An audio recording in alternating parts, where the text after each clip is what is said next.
Hello जी। Hello. आइए दोस्तों, मैं एक सॉन्ग सुना रहा हूँ।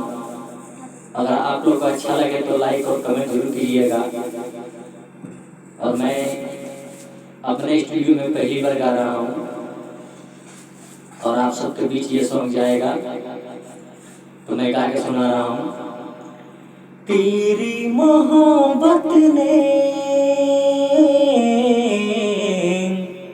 दिल को मकाम कर दिया, तेरी मोहब्बत ने दिल को मकाम कर दिया।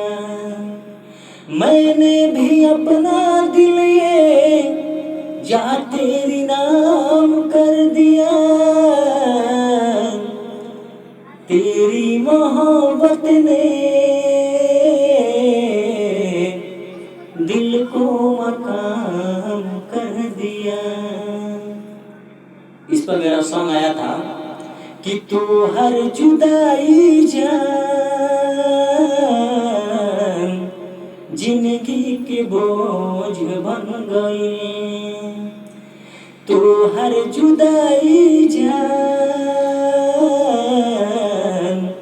जिंदगी के बोझ बन गई। याद नहीं जाला दिल से आँखिया से लोर बह गई, कि तू हर जुदाई जान जिंदगी के बोझ बन गई, कि तू हर जुदाई जान जिंदगी के बोझ बन गई। याद नहीं जाला दिल से आँखिया से लोर बह गई, कि तू हर जुदाई जान जिंदगी के बोझ बन गई, कि तू हर जुदाई जान जिंदगी के बोझ बन गई। आप लोगों को कैसा सॉन्ग लगा? आप लोग लाइक और कमेंट जरूर कीजिएगा। और मेरा एक सॉन्ग आया है, सीमा निकलोई का मस्त मस्त, सीमा निकलोई का मस्त, सीमा निकलोई का मस्त मस्त, सीमा निकलोई का मस्त। अखिया से अखिया लड़ी गई, आ दिल के धड़कन बढ़ गई, बोले लस मीठी बतिया तो लागे सा जबरदस्त दोस्त। सीमा निकलोई का मस्त मस्त, सीमा निकलोई का मस्त, सीमा निकलोई का मस्त मस्त, सीमा निकलोई का मस्त। एक और है, बिहार के लइका मस्त मस्त, बिहार के लइका मस्त। ये मेरा दोस्त सॉन्ग सलाउद्दीन सोरी एंटरटेनमेंट पर अपलोड हो चुका है, आप लोग उस पर जाकर सुन सकते हैं। और मैं अपने स्टूडियो में गा रहा हूँ।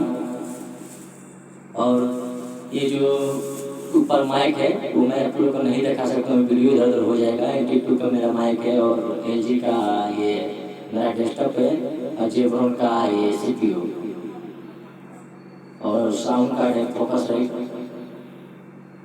की वादा जवन कइलू निभइहा, वादा जवन कइलू निभइहा, ससुरा भूल के ना जइहा, ससुरा भूल के ना जइहा।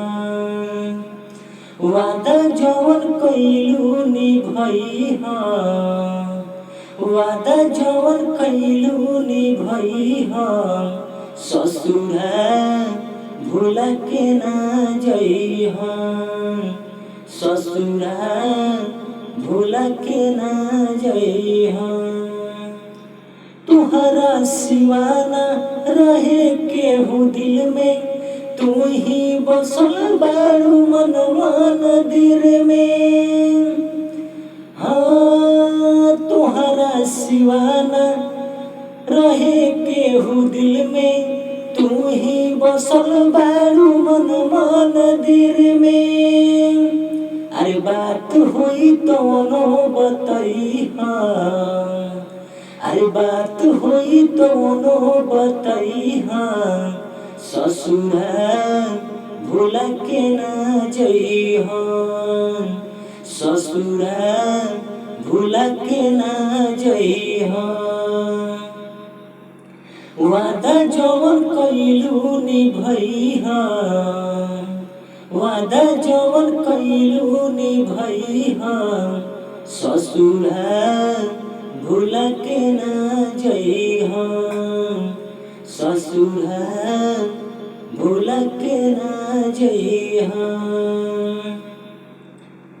चलिए ये सॉन्ग आप लोग को अगर अच्छा लगे तो कमेंट जरूर कीजिएगा और लाइक कीजिएगा। अब जैसा प्यार दुलार मिलेगा वैसा फिर हम लाइव रिकॉर्डिंग करके आपके सामने हम आप सबके बीच हम भेज देंगे।